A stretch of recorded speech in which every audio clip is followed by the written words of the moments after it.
Friend! Oh, new friend! Oh, friend! Please be my friend! Oh, friend! Hello and welcome once again to Cheap Shot Entertainment.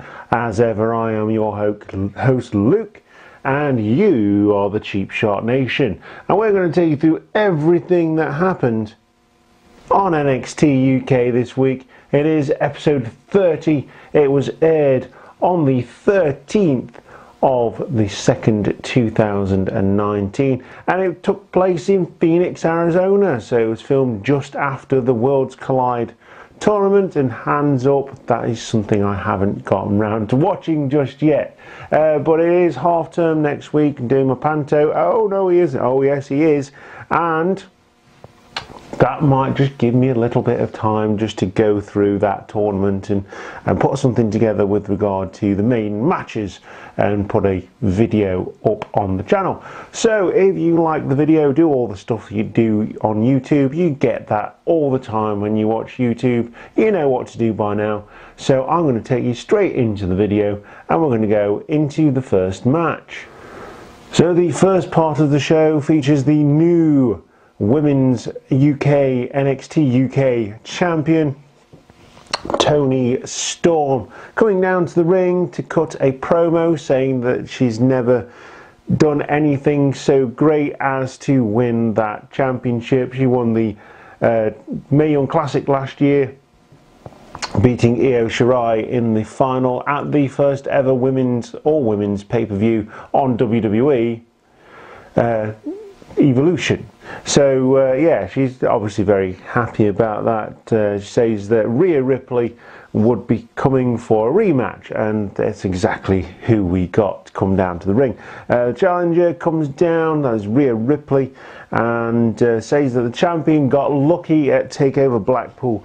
Toni Storm says that she talks too much, and she's talked enough, and that is another thing that will go on Botchamania, probably the talk too much segment over there by Matthew.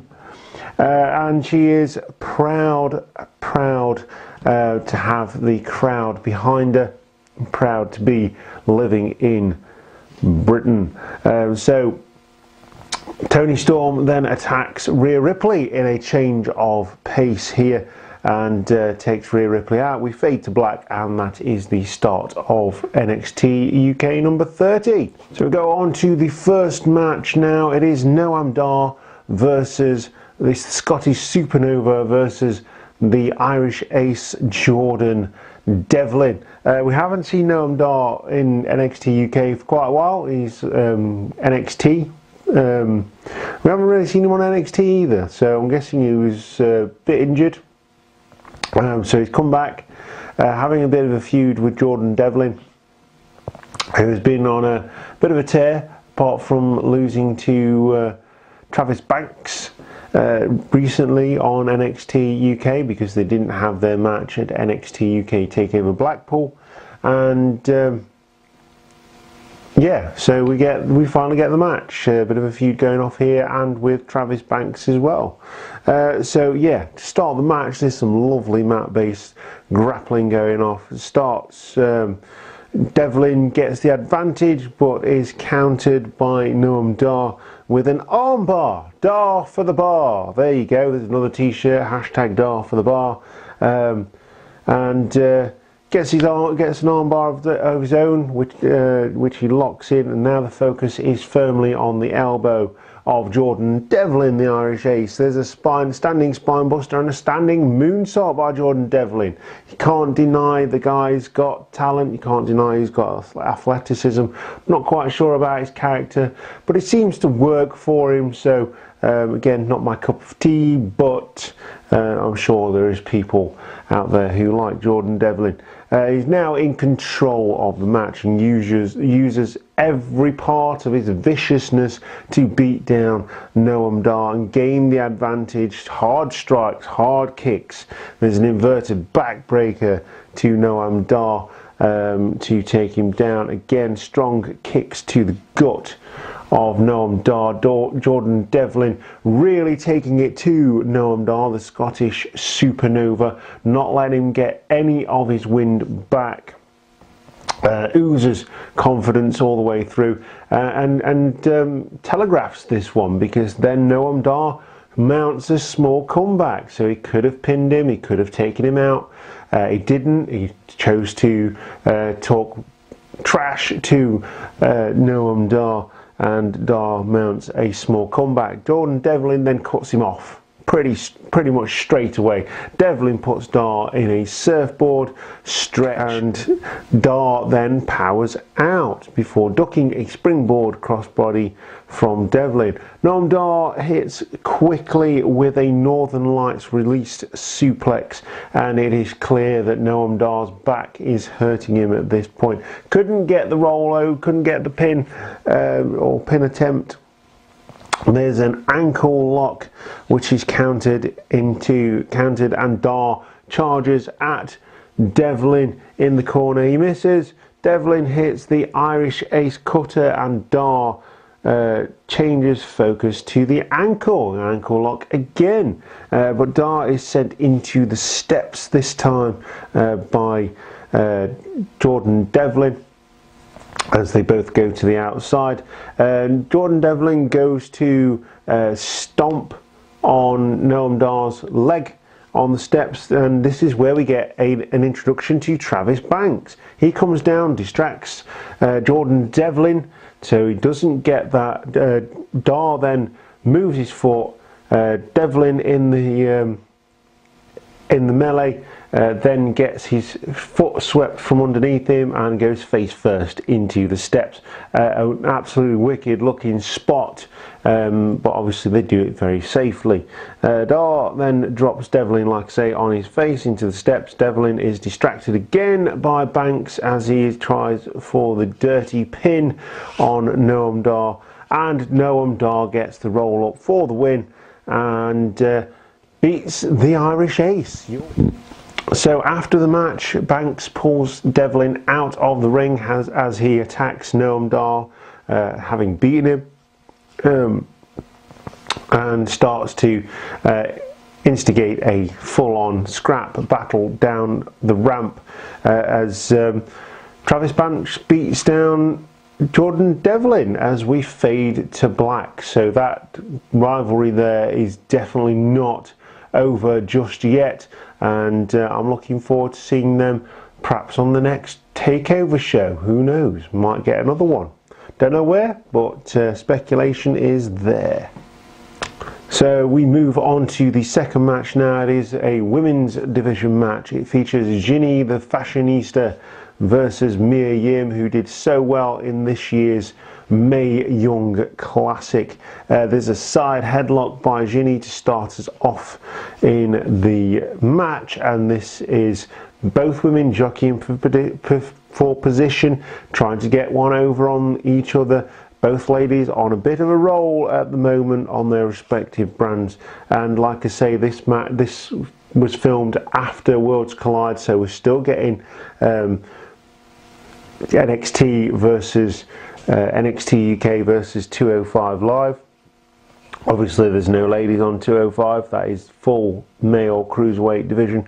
Both ladies, a couple of quick pin attempts by both, and there's a stalemate. Yim attacks in the corner, but this is blocked by Ginny, and some swag starting to come out from both ladies here. Certainly from Ginny, and a little bit from Mia Yim as well. So yeah, both ladies oozing confidence. Of course, Mia Yim learned submission wrestling from your current NXT Women's Champion Shayna Baszler. Ginny hits a straight forearm to Yim. Yim tries for the armbar, but Ginny breaks the hold before smashing Yim into the turnbuckle. And this is where Ginny picks up the pace and really manipulates Mia Yim in what she's doing. Ginny at this point is in complete control as the crowd try to get behind Yim, trying to get her back into the match. Ginny with a lovely transition into a surfboard stretch, one of her favourite moves. Yeah, rolls through, gets them in the stretch. A really good move. It's definitely warming to me, or I'm warming to her, sorry. shall I say. Yim manages to escape and hit a neck breaker on Ginny. Yim then hits several strikes, followed by a cannonball senton and a knee to the face of Yim from Ginny, who comes back again. Vicious move, pulls the arm down, face into the knee, as Ginny gains the advantage before Yim hits a corner German suplex. Yim attempts the pin but is countered. Ginny tries to pin Yim to the mat with her feet on the ropes, and this gives her a win.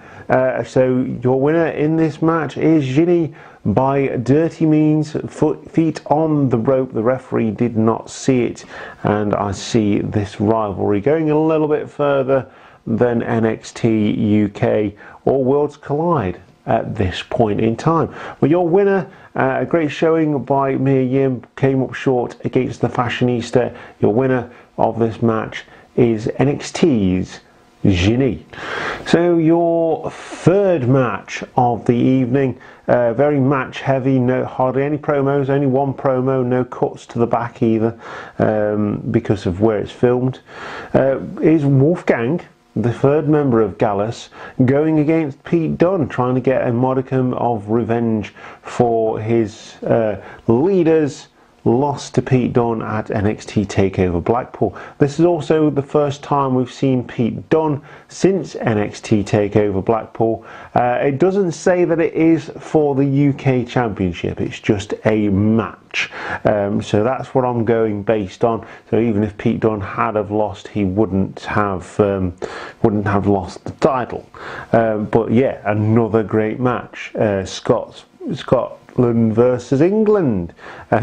So that match is coming up as well in the Six Nations. If you're a rugby fan, hit the like button and let us know who you think is going to win the Six Nations in the comment section down below. So first off, we get a lock up and Wolfgang shows his strength, but Pete Dunne shows his cunning. Obviously Wolfgang has a good £100 advantage on Pete Dunne. Pete Dunne weighing 205, that's why he's called a bruiserweight. He could quite easily be on 205 Live, but he's probably a bit too good for that. Having been the longest reigning champion in modern history in WWE, holding the championship for nearly 2 years now, which is phenomenal. So there's an early stalemate as Wolfgang catches Pete Dunne out with a heavy strike, knocking down the bruiserweight to the canvas. The strike takes him down, like I said, and the focus then turns to the left knee of Wolfgang as Dunn tries to take out the power base of Wolfgang. Again, very clever wrestling there. Dunn takes control before the experience of Wolfgang comes into play as Pete Dunne tries to use a little bit of his high flying as he tries to charge Wolfgang on the ropes. Wolfgang pulls down the top rope and low bridges the champion, who goes flying to the outside and lands heavily.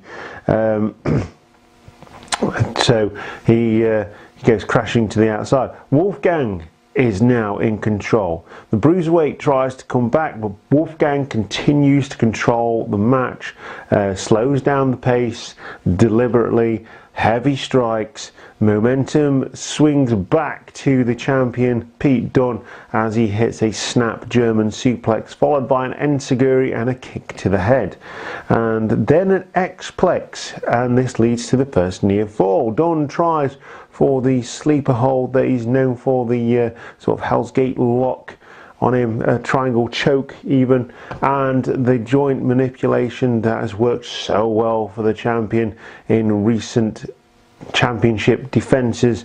Wolfgang is too powerful, picks him up and powerbombs him into the corner. Wolfgang then tries to fly himself by hitting the howling, but is cut off by Dunn, and Dunn hits the superplex. So the howling is a swanton bomb done by a very large Scotsman, and it's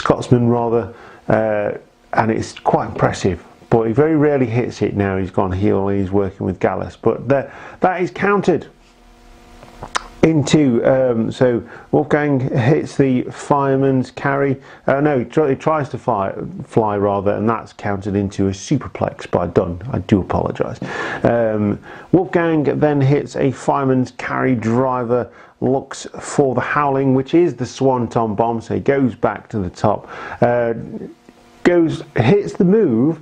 Dunn rolls out of the way, catches Wolfgang's arm as he comes down into the Fujiwara armbar, grabs his fingers, starts manipulating them, and Wolfie then taps out. Your winner in this match is your UK champion, Pete Dunn. Another successful title defence, although I did say that it wasn't for the title. It didn't say it was for the title anyway, but I will put this down as another successful win then for Pete Dunn, your UK champion as we speak. Over 600 days now. It was 605 days as of NXT TakeOver Blackpool, which was on the 12th, I think, of January. So we've got another month there. So we're looking at 635 days, which is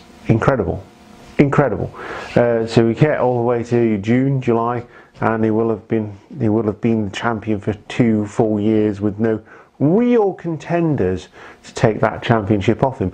Although there is now Walter on the card, so who knows with that one. Really difficult one to predict that will be. And speaking of predictions, we'll be doing our predictions for Elimination Chamber as well. Had a bit of a sound issue from the original video that I did, but Ben is going to send me over his predictions, and I'm going to talk through his predictions as well as mine. So check that out on the channel. Your winner, Pete Dunn. And that is everything that happened in NXT UK this week on the 3rd. It was aired on the 13th of the 2nd, 2019. It was taped in Phoenix, Arizona during the Worlds Collide tournament, which happened at the beginning of the month. And again, another really good show. We've had 30 shows. I've never been bored by one of them so far, and that has got to be a good thing. Another 20 weeks and we'll have hit episode 50. That is insane. Anyway, if you like the video, then please hit the subscribe button and hit a howling swanton bomb on that notification bell to know when we upload new content to the channel. I am going to go pure wrestling. I know I uploaded a movie review, but I wanted to do that movie review. If we did movies in future, it would probably be wrestling movies, so let us know in the comments what you would like us to watch and pain through so we can review them for you. I was thinking like a marine marathon, you know, something like that. Make everybody watch it, hold their eyes open like Clockwork Orange. Anyway, so yeah, again, really good show. If you liked it, do all that stuff. Follow us on Instagram and Facebook and Twitter, and join us next time for more wrestling action. We are supporting the British independent scene. I know NXT UK is a bit more than independent, but we still get to see some of the wrestlers on the circuit. We saw Eddie Dennis not long ago, in fact, in Hope Wrestling, so that was pretty cool. Anyway, we'll see you next time. Thank you very much for watching. You're the Cheap Shot Nation. I have been your host, Luke, and we'll see you next time. Goodbye.